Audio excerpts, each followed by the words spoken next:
right. Hey, so I am reflecting on my Carnival Horizon cruise. This is, because I'm still on the boat right now, so this is my first Carnival cruise. It was an 8-day cruise going to the ABC Islands, so Aruba, Bonaire, and Curacao. And for some reason, I kept calling Curacao Caraco, which is not the right name. But I really wanted to see these islands because they sit there right off the coast of South America, basically. At the, if you're in North America, it would be like at the most southern islands in the Caribbean, right? Just 50 miles from Venezuela. Um, but I don't know if it was wise doing an 8-day cruise. And this whole slow travel thing that I've been doing, is becoming a lot. So I'm a little bit tired of. Um, I'm just tired of being around so many people. So it's not that the cruise is bad. It's just that I'm tired of being around so many people, and there's so many personalities, and the type of people on this cruise are. Um, I'm just not used to being around these type of people, right? Because I've been living abroad for a while. So when I get around lower income Americans, some of them may be middle class, but you definitely don't have any upper middle class or anybody that are even remotely wealthy on this boat. So the behaviors are different, the mannerisms are different, and I'm not that comfortable. I'm just not. Just like I won't eat in the main dining room, not because main dining room is bad. It's just because I don't know who they're going to sit me with, and they won't let me sit by myself. And the people are just so weird acting to me. I just don't feel comfortable. And I kind of understand why some Europeans won't go on these cruises. Now, some do. There are some British people on this cruise, right? And there may be some other people from some other countries, but not in numbers. Not here. Not going from Miami to these islands. But being on the Carnival Horizon, I can say that I am in a inside stateroom on deck one, and this is my first time doing an inside stateroom. This this room is the size; it's smaller than my walk-in closet, so it's funny. But it's fine, right? You have all the things that you need in here, and then you want fresh air, you want to do stuff, you go out to any of these other decks and spend time. I do like the fact that they have the Serenity area, which is adults only area. You don't get all the crying and screaming and wild teenagers over there, so I like that. I do like the fact they have an IMAX. I had no idea there was even an IMAX there on a boat, let alone or on a ship, let alone this ship. So I really like the fact they had IMAX theater and they showed new movies. So I watched the movie Weapons and I watched the movie Fantastic Four. And you have to pay extra for this. Now, what I don't like about Carnival is that you're paying extra for everything.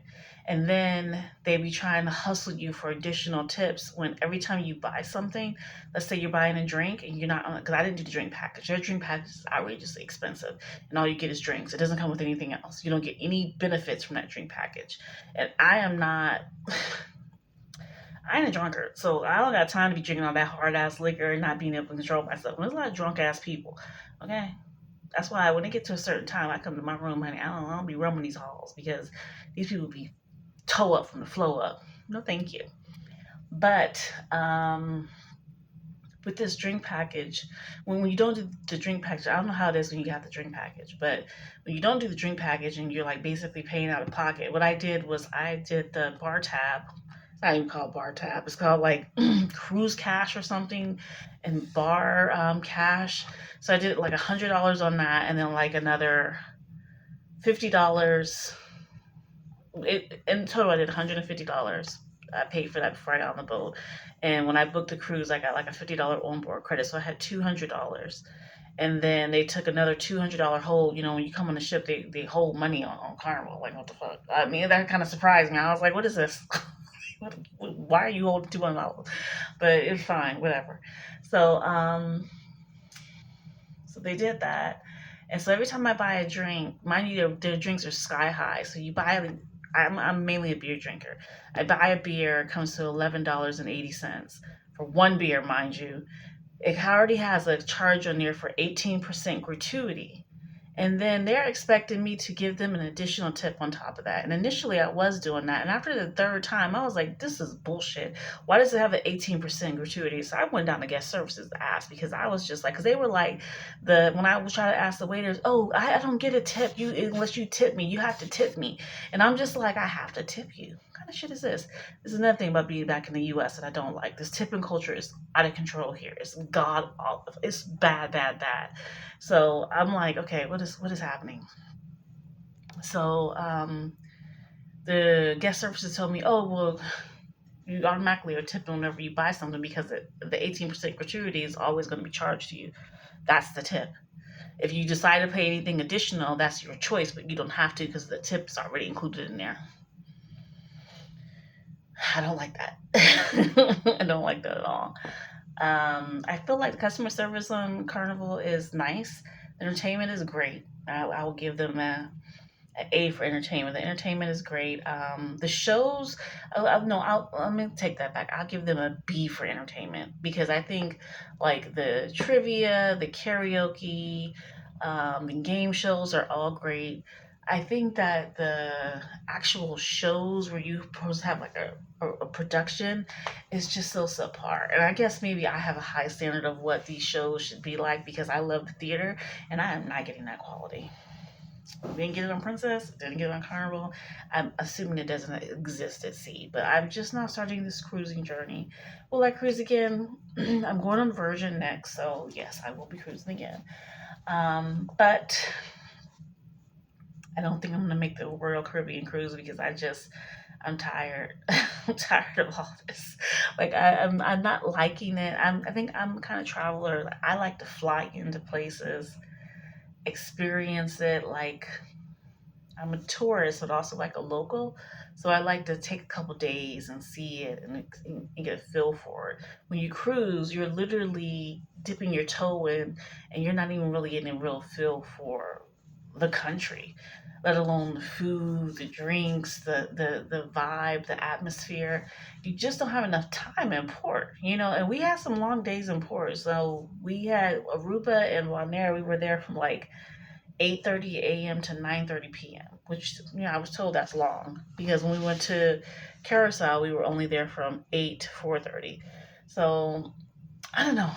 I travel a lot, but I normally fly into places, or when I'm in Europe, I take a train to places. So I get to experience it at a different type of level. Cruising is real different too. It's convenient. I'm gonna tell you that it's convenient, because your hotel is basically your mode of transportation. Your hotel is your mode of transportation. You're on the boat. Your room's on the boat. If someone's cleaning after you, someone's cooking for you, and I don't really like the food that much. So that's another thing. I'm just like, I don't know. The food is it's alright. You know what I mean? Like, I don't know. It's just, I don't think it's for me. I don't think it's for me. I don't know. And maybe I need to do this again with my husband, and maybe I will have a different perspective. I probably will, because everyone is, um, there's like hardly no single people on this cruise. I don't mean single as like you're not married. I mean like you're just by yourself. On the Princess cruise, there were many people by themselves, so it wasn't like weird or unexpected. But on this cruise, it seems to be like this odd man out, this odd thing. Where I even had other cruisers like, "Oh my God, you're by yourself? Oh, do you know they kidnap people and do human trafficking?" I was like, "I am too old for this." Too old for that. And then just say all kind of crazy shit to me, and I'm just like, bro, even if, why would you say that to somebody to freak them out? Like, if you can't do it, that's okay, but you don't have to be weird about it to make a person feel even more uncomfortable than what they already are. So it's just, it's a little different. I will say this inside stateroom business, I tried it, I done it. I won't do it again. No, I won't do it again, because I'm a bit of an introvert. I don't like a lot of people. So I'll be wanting to go back to my room and literally sit on my balcony and read my book. Like, I like that. And also, Carnival doesn't offer anything to watch on TV. So everything to watch on TV, you gotta pay for. This is another thing I don't like about that. You gotta pay for everything. So you're already paying for the cruise, but once you get on the boat, you gotta pay for every little tiny thing. They nickel and dime the shit out of you. I don't like that. And I love watching movies, right? They do show movies on, like, again, I paid for the IMAX because I love movies. They do show movies outside by the main, the like the Lido deck pool or whatever. But it's just hot. Okay, it's hot. It's hot out there. Be trying to sit out there and watch the movie. I don't know. Maybe I need a newer ship, but not a mega ship. I don't think I would like mega ships. But anyway, that is my experience as a first time cruiser. I'm cruising for the first time at 50. Okay, I didn't start cruising when I was young. I didn't cruise with my children because I was scared to cruise back then, and I also couldn't afford it back then. I was a single mom, so the trips I could afford, we did, and we did a lot of Disney because I was able to make payments over a course of a year to plan that trip out to go to Disney. Right? So we did Disney a lot. That was our main mode of vacation because I knew it was kid friendly. I knew I could be comfortable. I knew my kids would be safe, and I knew we would all have a good time. Right? I didn't feel that comfort level with cruising. Plus, I kept hearing horror stories, so I was like, can't take that risk. But there are a lot of children. That's another thing. I don't think I like the cruises with kids screaming and yelling, crazy ass teenagers running around doing all kind of weird shit. And then you got the parents. And I feel like the parents are worse than the kids because they can't control their kids. Like, what are we doing? What are we doing? Is this their soft parenting thing where they just scream and act a fool and you just sit there and stare at them and just say, oh no, oh no. It's not working. So, yeah, I don't think I really like cruising where people have all these kids, these strollers and shit. They're huge. They're all in the way. It's a bit much. So you have to try it to know if you like it. Okay. So I tried it, and the verdict is out. I'm indifferent to it right now. Can't say I had a good time. Can't say I had a bad time. But I can say I'm ready to get off. I'm ready to get off this boat. Okay. Tomorrow as we get off. I cannot wait to get off this boat. So yeah, I'm looking forward to it being done. So hopefully this little review helps somebody who's thinking about cruising and wanted to hear someone's perspective who is not a cruiser YouTuber, because cruiser YouTubers, I feel like they misguide us with the things that they be saying. They be fabricating, and then their videos make everything look so glamorous that you're like, oh, I want to do that, I want to try that, and it don't be like that in real life. It do not be like that in real life. But I will say I'm gonna do a quick comparison. I will probably do a comparison video later of all the cruises I took, but I will say the food on Princess blows this food I had on the food on Princess Majestic blows the food that I had here on the Carnival Horizon completely out the water. Like there's no comparison. Majestic Princess, their food was on lock, okay? Their buffet was extraordinary. Absolutely phenomenal. Their signature dining, chef's kiss. What we doing here?